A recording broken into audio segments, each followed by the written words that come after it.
Ciao amici! We hope you enjoy this video you're about to watch. We want to share all this language learning, linguistic stuff with other people, so please spread the word, like the video, comment, send it to your friends. I guess maybe to wrap up, we could talk about if you're learning any languages now, and in all your experience working with languages, what tips you would have for language learners. I am learning German right now, and I've been learning it since the beginning of September. So and we're in what are we? The beginning of November now, so a couple months, and it's going really well. I'd say I'm like at an A2 level, Nice, which is pretty great. I think in a couple months, and yeah, it's going great. I really enjoy German. German is my heritage language. My grandparents are from Germany. Oh, very cool. And so, but I didn't speak it until now. My daughter is learning it, and so I decided I would learn it with her. That's awesome. Another question following that, what would you say is the most useful knowledge that of all your work? Is like, okay, I'm going to learn German now. Well, let's say you want to learn German now. What would you do? What would you start doing? What are the things that you can give to people, the tools that you can give to people who say, do this? If you want to learn language, I think the best thing to do is to know linguistics, right? So before I learn a language, I always review things like the International Phonetic Alphabet and basic typological things. These are the comparative aspects of language, so that I know that when I come across something, I know what to call it, and I can remember how it works and that kind of thing. So if you can have that meta knowledge, it makes learning the language so much easier because you don't have to think about it anymore. It's just, oh yeah, I already know this part, and all the patterns just fall into place. Can you give an example of that in German? That's like, oh yeah, I've seen this done before. Yeah, one of the things that my daughter was struggling with was with case assignment. German, of course, marks case on the definite article here, the der, die, das, right? And for some people, that can be really confusing because we don't do that in English. Yeah. But as a typologist, I know what case does, and I know how it functions, and I know what to look for. And so all I had to do is read a couple sentences that this is a nominative accusative language, and predicate nominals are marked with the nominative, and there's a few other cases, and there's a few specific reasons why you might use one case or another in harder sentences or more complex sentences. And it was done. I didn't need to learn anything else. Yeah. Right? So I learned it in a matter of like 30 seconds. 30 seconds. Because, so cool. Because I already knew what to look for. Right. Right. And now it's just practicing. Yeah. And the thing is, for me, what makes me struggle with German cases is not knowing the idea of cases, but which ones and where to use them. Right. So that's exactly right. But the typology, this comparative aspect of languages, if you know it enough, it becomes a whole lot easier. It doesn't predict which one to use, but it does explain why you're using which ones. Yeah. Right? Sure.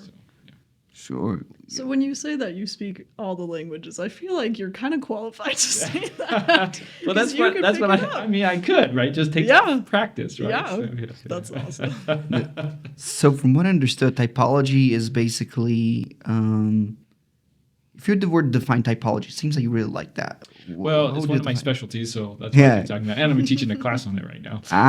So typology is the synchronic comparison of languages. So synchronic means in time, right? So if I were to take the way Spanish and English are spoken today and compare them and to see what they have the same and what they're different, that would be typology. Except we're looking at big databases of languages, like 300,000 of languages, and comparing all of them. And so we can say something like 10% of the languages do this and 80% of the languages do that, right? And so we know which patterns are more common. So when we come across a new language, we know the statistics. More than likely, this will be an SOV. More than likely, this will be ergative. More than likely, this will have postpositions, right? Because those are the predominant things in the world's languages. And so you don't have to learn them. As long as you know what those mean, you're done. Just something just came to my mind. I need to ask you this. So you taught a class. When you taught, of course, you taught me classes. You taught a class that you had a TWI speaker, and you had all the students learn TWI, and you're like, you can't use any materials outside this native speaker. Whoa. How does that work? How did you teach that This class? is a field methods. It's a field methods class. What does it look like teaching that? So this was my very favorite class to teach. Right? Really? We find a speaker that no one of a language that no one speaks in the class, and I introduce them. This is so and so. They speak Twi in this example, and we say, okay, by the end of the class, we need to understand the structural properties of this language, and if you can speak it, all the better. Right? Cool. And so every day in class, we're asking for translation elicitation, like how do you say dog? How do you say cat? How do you say my brother ate the cat? And other weird things to try to get the grammatical structures. And we quickly move into being able to describe the structural patterns of these languages. It doesn't take long for you to realize that, hey, you can have a basic conversation in this language, and that always happens. Right? Really? Yeah. It doesn't mean that you're going to become fluent or Yeah. that you're going to go on and learn these to some advanced level. Right. But yeah, it's fun. It's a great way to get experience with typology and documentation. So cool. So cool. That would be fun to do. Yeah, you should come take it. I think there's one offered next semester. I'm not teaching it, but I'm gonna throw you a curveball. When someone's defined, are you fluent in this language? What's the one? What does fluency mean in your personal opinion? And second, how do you? I would say, what does fluency mean in your opinion? And how do you answer that question? Like, I'm fluent in this language. I always don't know how to answer that Yeah, question. I'm because- same. Because I don't really know what fluent means. And I think some people have it in their head that they have a particular definition of fluent. Like you have to be able to read everything and understand every single word and, dream in the language and all these things. And I just don't know if that's the way I define fluent, right? I don't know how to define fluent. That's fair. I think fluent is something like, can I not die in this language, right? And if so, you're fluent, and it doesn't matter how well you don't die, just that you didn't die. Though I understand that there's different levels and there's different professional needs for different levels, right? And so I'm not trying to say that those levels don't matter. I'm just saying that I think we put a lot of emphasis on fluency, and we can just put emphasis on enjoying the process. Right? That's what matters to me. I think that a lot of it has to do with how, in the most languages that we use today, the Chinese, I would say the languages I studied, at least, they're pretty, I would say, solidified in their patterns, not in the patterns, but like more in there are many people, there are institutions teaching that language, they're not endangered at all.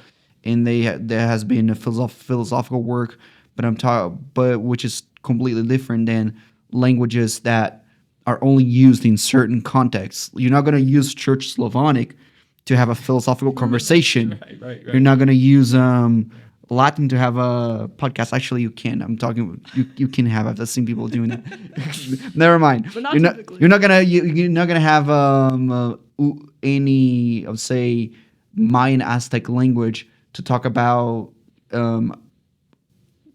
Facebook. Modern technology. Facebook, modern technology. I think they don't have words for that, but then again, they can incorporate words just like we did in English and Portuguese from Latin and Greek and all that. Exactly, right. So there comes a point when you're like, what do you want to get out of your language learning, right? Do you want to be able to have a discussion about philosophy in Old Church Slavonic, or do you just want to be able to read some old texts, right? And if that's all you do, that's fluent. That you have achieved your goal. And maybe that's the way I define fluency: is have I reached my goal?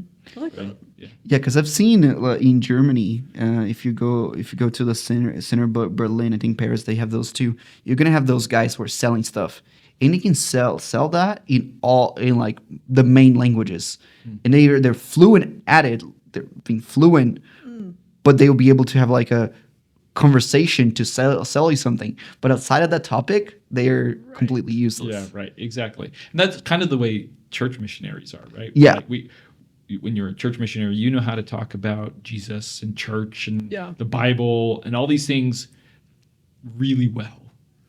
But then you ask somebody, how do you change a tire? And how do you talk about spark plugs? And they're like, I don't know. I don't need to know that, right? I can do my other language to do that, right? So, yeah, I don't think it matters. So you don't. So it really matters. Yeah, fascinating. Yeah.